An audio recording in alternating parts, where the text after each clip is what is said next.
नख ही जिनके शस्त्र हैं, वे इच्छा अनुसार सर्वत्र बेरोक टोक चलने वाले रीछ वानर पर्वतों और वृक्षों को धारण किए कोई आकाश मार्ग से और कोई पृथ्वी पर चले जा रहे हैं।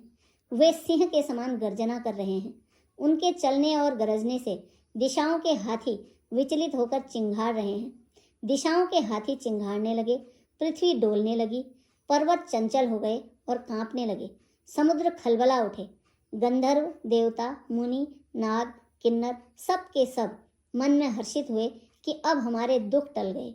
अनेकों करोड़ भयानक वानर योद्धा कटकटा रहे हैं और करोड़ों ही दौड़ रहे हैं। प्रबल प्रताप कौशलनाथ श्री रघुनाथ जी की जय हो, ऐसा पुकारते हुए वे उनके गुण समूहों को गा रहे हैं। उदार अर्थात परम श्रेष्ठ एवं महान सर्पराज शेष जी भी सेना का बोझ नहीं सह सकते। वे बार बार मोहित हो जाते हैं और घबरा जाते हैं और पुनः पुनः कच्छप की कठोर पीठ को दांतों से पकड़ते हैं। ऐसा करते हुए अर्थात बार बार दांतों को गड़ाकर कच्छप की पीठ पर लकीर सी खींचते हुए वे ऐसे शोभा दे रहे हैं मानो श्री रामचंद्र जी की सुंदर प्रस्थान यात्रा को परम सुहावनी जानकर उसकी अचल पवित्र कथा को सर्पराज शेष जी कच्छप की पीठ पर लिख रहे हों। इस प्रकार कृपा निधान श्री रामचंद्र जी समुद्र तट पर जा उतरे। अनेकों रीछ वानर वीर जहां तहां फल खाने लगे। वहां लंका में जब से हनुमान जी लंका को जलाकर वापस आए, तब से राक्षस भयभीत रहने लगे। अपने अपने घरों में सब विचार करते हैं कि अब राक्षस कुल की रक्षा का कोई उपाय नहीं है।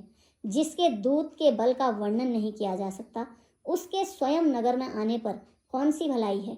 हम लोगों की बड़ी बुरी दशा होगी। दूतियों से नगर वासियों के वचन सुनकर मंदोदरी बहुत ही व्याकुल हो गई।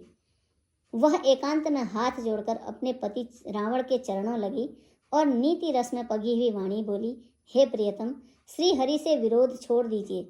मेरे कहने को अत्यंत हितकर जानकर हृदय में धारण कीजिए।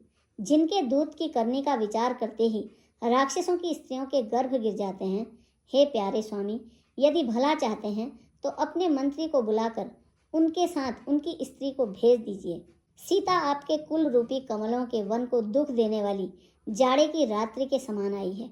हे नाथ सुनिए, सीता को लौटाए बिना शंभु और ब्रह्मा के किए भी आपका भला नहीं हो सकता। श्री राम जी के बाण सर्पों के समूह के समान हैं और राक्षसों के समूह मेढक के समान। जब तक वे इन्हें ग्रस नहीं लेते, तब तक हठ छोड़कर उपाय कर लीजिए।